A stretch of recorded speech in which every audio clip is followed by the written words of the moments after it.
hello, me again. So, I could have just gone on Metacritic and looked up the worst reviewed games, but that would be very lazy of me. I assume that's what you've done then? No, most disappointing games doesn't necessarily mean the worst games. They're all pretty terrible though, aren't they? Yes, they are. So let's begin with potentially the worst offender. The Day Before, a trailer pretending to be a game. This is like the Fire Festival of video games. That's a remarkably apt simile, Bramley. Thank you, I stole it from Reddit. A small, relatively unknown dev team with a handful of modest releases shows a trailer for an MMO that looks like it has AAA production value. What could possibly go wrong? Would you like to play The Division mixed with The Last of Us? Ooh, yes please. Yeah, well, so would everyone else, including the people who bought the game. Oh.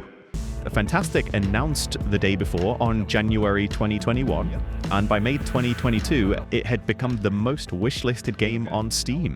It launched on December 7th, and by December the 11th, the studio had shut down and the game was removed from sale. The Day Before was available to purchase for almost as long as Christopher Judge's speech from the Game Awards a few years ago. That's quite an old reference. I hope people get it because it's actually a very funny joke. There's a cautionary tale here. You can scam hundreds of thousands of gamers and make $3.4 million. Essentially, yes. The game was playable, but was not what people were expecting. That's a bit of an understatement, isn't it?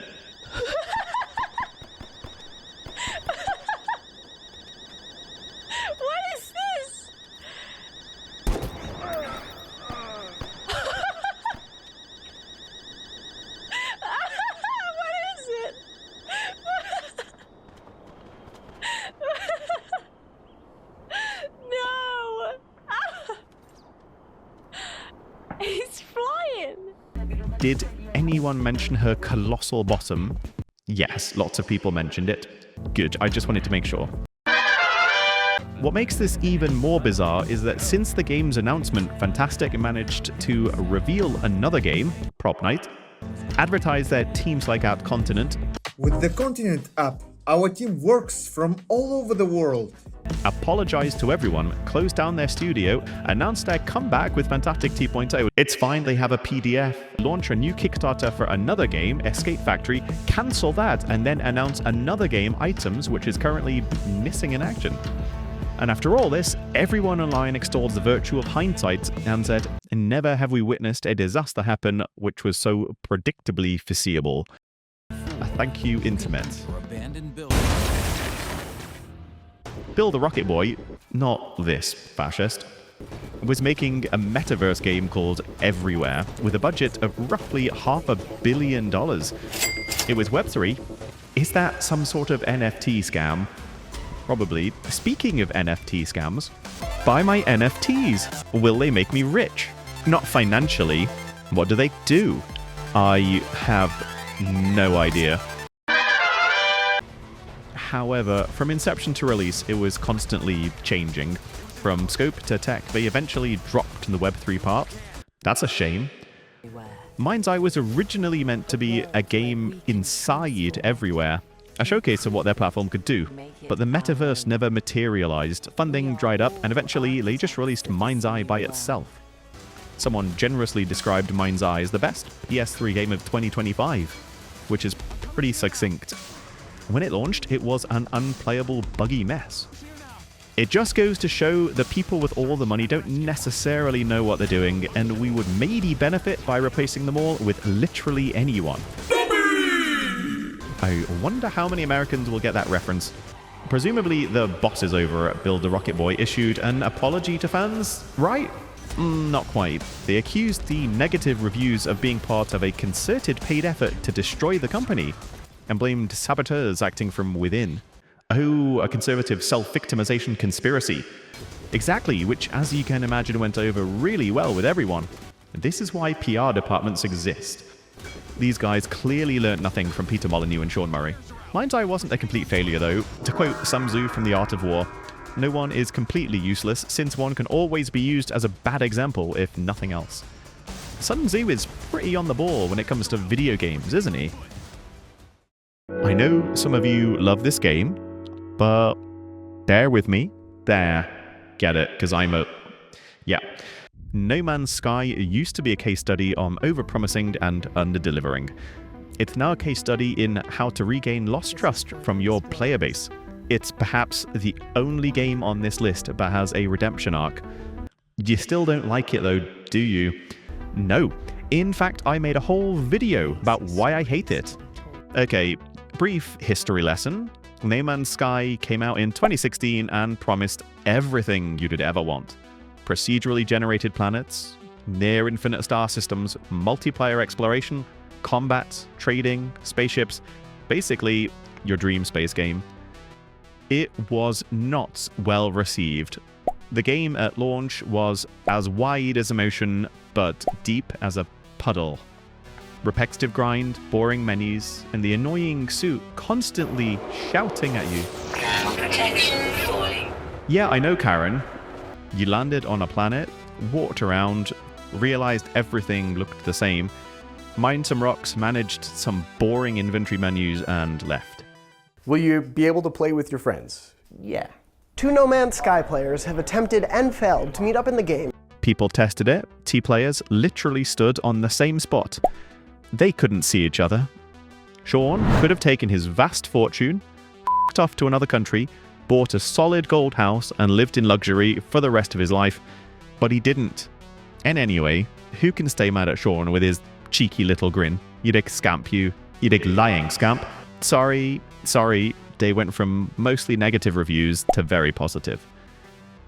Hello Games just kept updating, and to be fair, the game looks incredible now.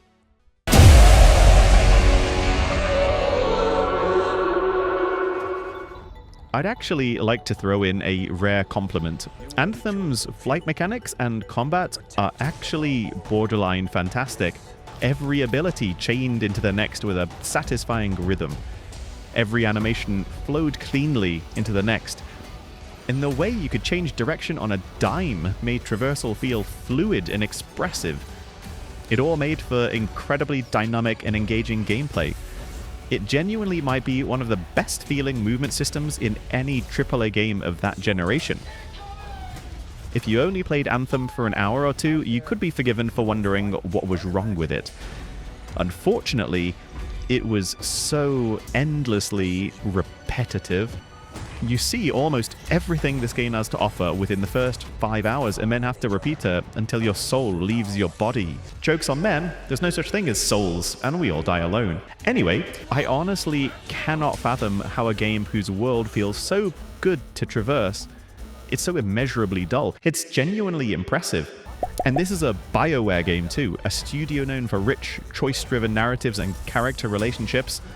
Nothing is at stake in a way the player can feel or influence. You aren't shaping the story, you're witnessing a static script while doing repetitive chores. Anthem famously only gives you 2 dialogue choices, which for a BioWare game is an odd decision, neither of which have any impact on the game either. Which for a BioWare game is an odd decision. Hey, do you want to go for a bite or something? Dialogue choices, nope or no. Ironically, these were my only choices to the question, will you be buying Anthem? Anthem was infamous for its extremely long, frequent loading screens, which broke immersion and frustrated players by forcing them back to the central hub, Fort Tarsis, between nearly every activity. You'll be glad to know that 4 years later, this game would inspire Todd Howard to make his very own loading screen video game.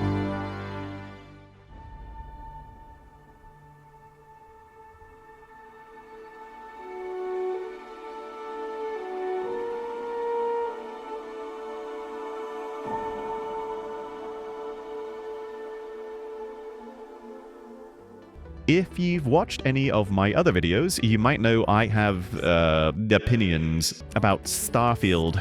In fact, I even made a whole video about how much I hate it. You should go and watch it. I can't cover everything, so here's a short list. Exploration is a chore with very little reward. The worlds are flat and boring. Space travel is just fast travel in disguise. The script and voice acting are terrible. I say this because I've been playing Baldur's Gate 3, which has some of the best voice acting I have ever come across. There's an obvious lack of culture, there are too many loading screens, the menu and interface are annoying, the temple puzzles are just immeasurably tedious, and this isn't even everything. You might say people had unrealistically high expectations for the game, and you're right.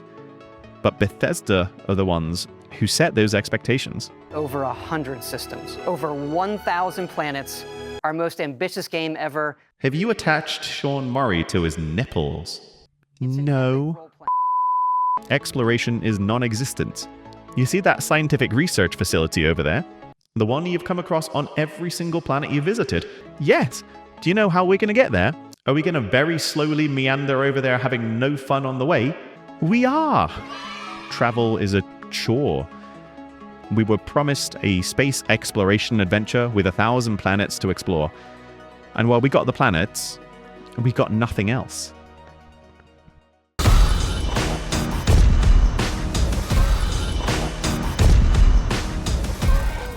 This was Rocksteady, the people who made the Arkham games, some of the best superhero games ever made. So naturally, after 8 years of silence, they came back with a live service looter shooter.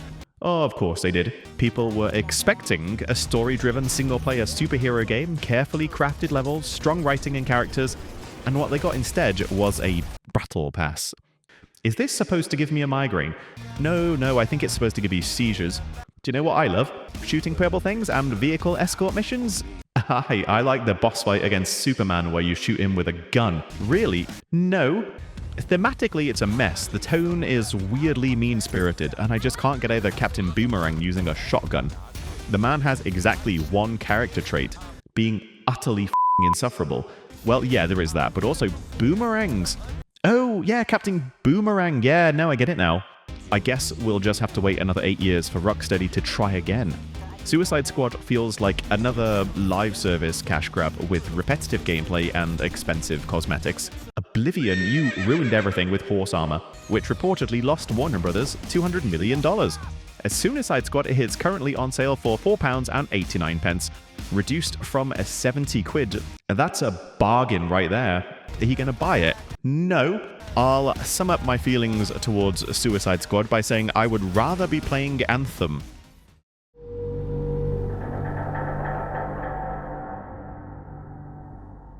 Fallout 76, the second Bethesda game on the list. Fun fact, Fallout 76 was revealed on June 10th, the same date as the first Salem witch trial execution. Yeah, well, at least you didn't have to play Fallout 76. What if Fallout, but without the things that make Fallout fun? Excellent idea! No human NPCs, just holotapes, robots, and corpses. And as is often the case with games on this list, it was borderline unplayable at launch.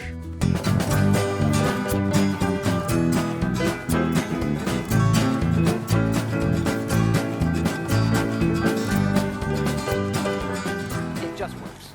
Fallout 76 definitely fell victim to Todd Howard's enthusiasm. All new rendering, lighting, and landscape technology. It allows us to have 16 times the detail and even view distant weather systems across the map. Todd famously said, "Anything is better with friends." Yeah, so is prison. So is dying. Fallout 76 didn't just launch as a mess, it also had a bag scandal. That's the worst kind of scandal. The fancy $200 Power Armor edition promised a canvas duffel bag, but players got a cheap nylon one instead. When fans complained, Bethesda's solution was to offer them 500 atoms, about $5 worth of in-game currency as compensation. That amount isn't even enough to buy the in-game version of the canvas bag. Lightwood laminate, lightwood laminate, lightwood laminate. Fuck the bag! This is a very funny reference. There were accusations of pay to win, although it's more like pay for convenience. Isn't Matt just pay to win wearing a nice hat? To be fair, Fallout 76 is much better now. They added NPCs, fixed a lot of the bugs, and made it resemble a Fallout game again.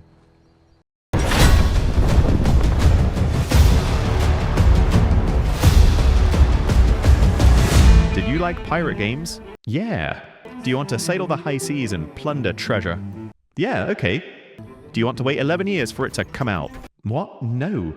Do you want it to be live service? Please stop. Do you want to pay £70 for it? Oh, God, why? Skull and Bones started life as a spin-off to Assassin's Creed Black Flag, specifically the ship combat. Ubisoft then did the only sensible thing. They removed everything people liked about Black Flag. The characters, the story, the world, the on-foot exploration, and kept the boats. It's a pirate game with no adventure, which is very impressive in a depressing sort of way. The context, when Skull and Bones was first shown, people were excited because Black Flag's ship combat was brilliant. And everyone thought, oh, they're making a full pirate game out of that. Amazing. Skull and Bones could never decide what it wanted to be. It went from a naval action game to a survival game to a PvP-focused live service game to a co-op shared world to whatever this is today. How do you spend 11 years making a game that's worse than the one you've already made? They've been taking advice from Rocksteady. Ubisoft's motto seems to be snatching defeat from the jaws of victory. That's Bethesda's motto too. It was announced in 2017, then delayed again, then delayed again, then delayed a further 3 times. I am not joking. Ironically, this is the one pirate game that most people probably won't even bother pirating. At some point during development, Ubisoft referred to it as the world's first quadruple A game. That's not a thing. No, it is not. I cannot stress just how utterly boring Skull and Bones is. You just weren't prepared for the brilliance of a quadruple A title. Yeah, well, it's currently a $5. Someone summed the game up concisely when they said you don't play as a pirate in Skull and Bones, you play as a ship. And after 11 years of waiting, I don't want to be a boat.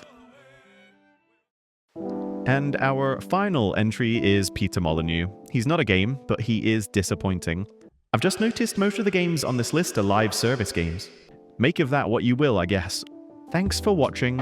I love you all. Except you. I know what you did. Bye. Blah, blah, blah, blah.